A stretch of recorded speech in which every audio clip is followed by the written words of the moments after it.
Rubah cara bicara. Sebelum kita memperbaiki hati kita, menghijrahkan hati kita, hijrahkan dulu lisan kita. Awalnya mungkin dia tertawakan, oh ente sosok ngomong Allah dikit-dikit Allah, dikit-dikit Allah. Belum semakin apa? Daripada ente dikit-dikit setan, dikit-dikit setan. Saya dulu kan gitu, mau nyanyi setan-setan terus kan. Sekarang nyanyi juga Allah, Allah, Allah. Masya Allah. Allah suka dipuji-puji. Allah suka dibesarkan. Dan ini perintah awal di dalam Islam. Ya ayyuhal mudassir, hai orang yang berselimut, qum fa'anzir, bangun beri peringatan, wa rabbaka fakabbir, besarkanlah Rabbmu Allah. Tidak ada yang besar illallah. Tidak ada yang besar selain Allah. Orang kalau tahu arti Allahu Akbar, Pak, dia mengerti makna hakikat Allahu Akbar. Allahu Akbar, Allahu Akbar. Terhenti seluruh aktivitas saat itu juga, detik itu juga. Nggak ada lagi tunggu ntar, selesaikan lu, nggak ada. Sahabat Nabi SAW saya pernah mendengar cerita, hadirin mulia, ketika dia mengangkat cangkulnya ke atas. Dia angkat cangkulnya ke atas, terdengar panggilan azan berkumandang. Ini sahabat tidak berani menjatuhkan cangkulnya ke tanah karena khawatir akan kemusyrikan kepada Allah. Antum lagi transaksi bisnis di toko, Allahu Akbar, Allahu Akbar, azan berkumandang. Katakan,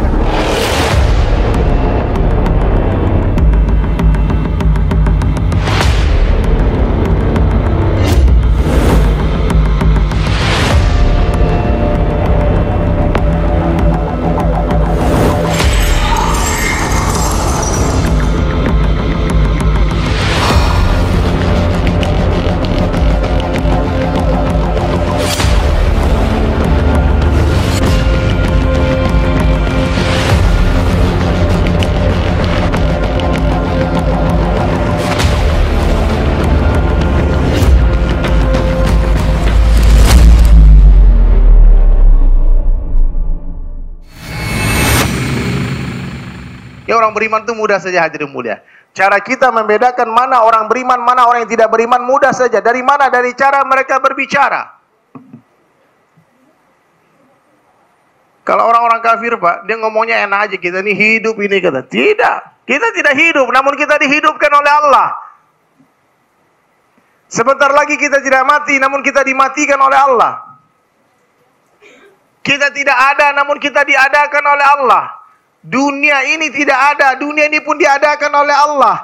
Bahkan surga dan neraka tidak ada, surga dan neraka pun diadakan oleh Allah. Allah Subhanahu wa taala itu ada sebelum seluruh makhluknya ada, dan Allah Subhanahu wa taala akan tetap ada setelah seluruh makhluknya sudah tidak ada. Seandainya seluruh makhluk manusia, jin, malaikat berkumpul dan sepakat mengatakan Allah tidak ada, Allah akan tetap ada.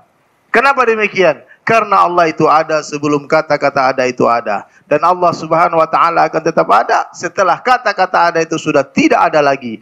La maujud illallah, la ilaha illallah. Coba kalau kita semua nih orang Indonesia ini bicara Allah, Allah, Allah, Allah ya hebat, Allah yang hebat. Tidak ada yang hebat kecuali Allah. Hebat ini umat.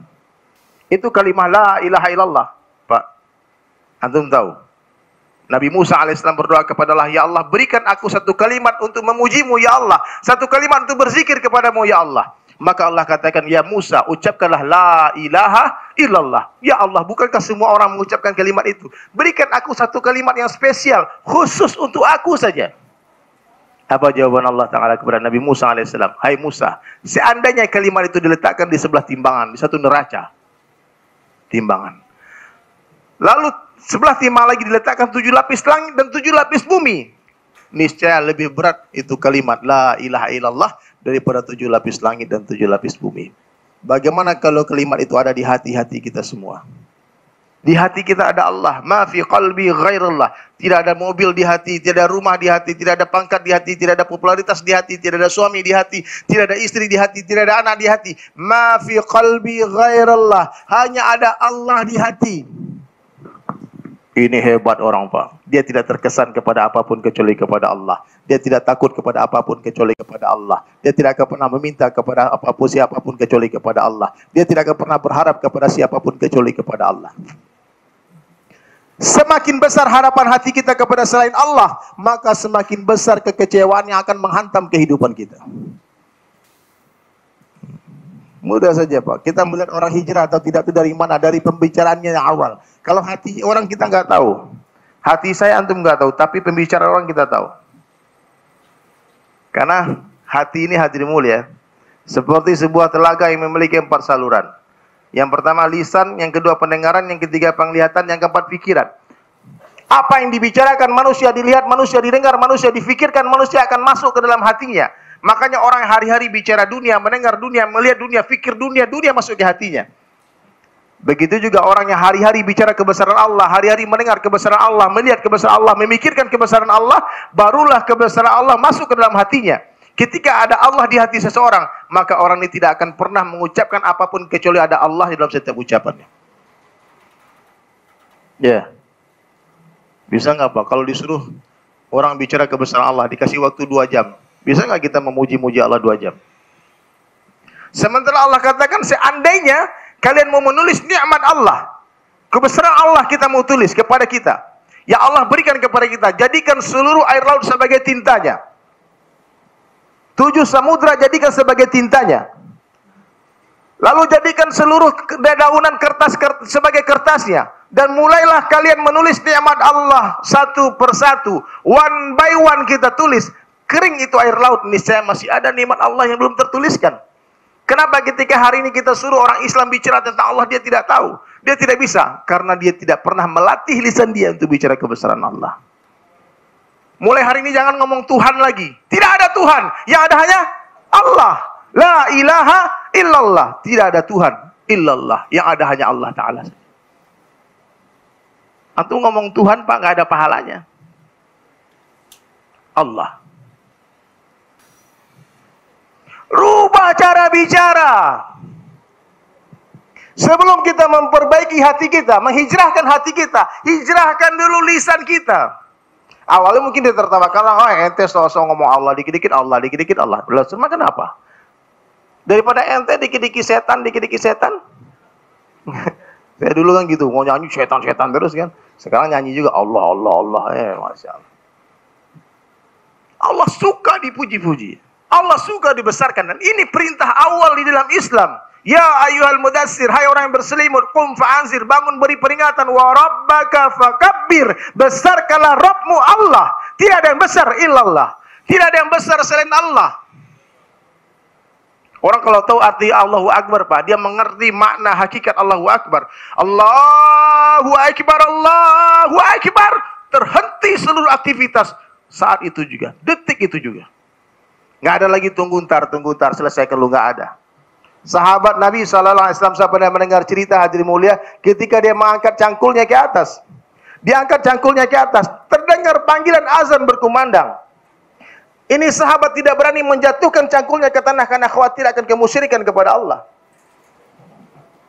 Antum lagi transaksi bisnis di toko, Allahu Akbar, Allahu Akbar, azan berkumandang. Katakan kepada customer antum, katakan maaf, nanti ba'da sholat kita lanjutkan transaksi ini. Ini 1 M nih untung itu. Tidak masalah, mau 1 triliun, mau seluruh dunia beserta isinya kamu berikan, aku gak akan tinggalkan panggilan Allah. Itu benar. Orang yang betul imannya kepada Allah, dia sanggup meninggalkan rezeki untuk memenuhi panggilan zat yang maha memberi rezeki. Dia sanggup meninggalkan cintanya untuk memenuhi panggilan zat yang menanamkan rasa cinta di hatinya. Ketika Rasulullah SAW sedang asik bercengkrama dengan Bunda Aisyah radhiyallahu anha, dalam sebuah hadis diceritakan, apa kata Bunda Aisyah, ketika aku sedang asik bercengkrama dengan Rasulullah SAW di rumah, lalu seketika terdengar panggilan azannya Bilal, maka Rasulullah SAW pergi berdiri meninggalkan aku seperti orang yang tidak pernah mengenali aku. Nggak sempat cipika-cipiki, maaf sayang nanti abang balik lagi, nggak ada Pak. Sabar ya, ntar ya, abang sholat, nggak ada. Nabi pergi meninggalkan aku seperti orang yang tidak pernah mengenaliku. Dusta hijrah kita hadirin sekalian, dusta iman kita ketika azan berkumandang masih asik dengan urusan dunia kita, masih asik dengan meeting kita, masih asik dengan pekerjaan kita, dengan kantor kita. Apa arti Allahu Akbar Pak? Allah Maha Besar. Kalau kita masih duduk di toko seakan-akan kita berucap kepada Allah, wahai Allah, dengarkan, saksikan, tokoku lebih besar daripadamu. Na'udzubillah min dzalik. Nah ini kalau kita semua yang duduk di sini ini mengerti makna kalimah itu hadirin mulia. Allahu Akbar. Disuruh 4 kali diulangkan, diulang-ulang, ditakrar. Allahu Akbar, Allahu Akbar, Allahu Akbar, Allahu Akbar. Kenapa harus diulang-ulang pembicaraan tentang kebesaran Allah? Karena perkara yang diulang-ulang akan mendatangkan keyakinan. Perkara yang diulang-ulang akan mendatangkan keyakinan. Maka hari ini saya mengajak kita semua untuk mengulang-ulanglah bicara kebesaran Allah.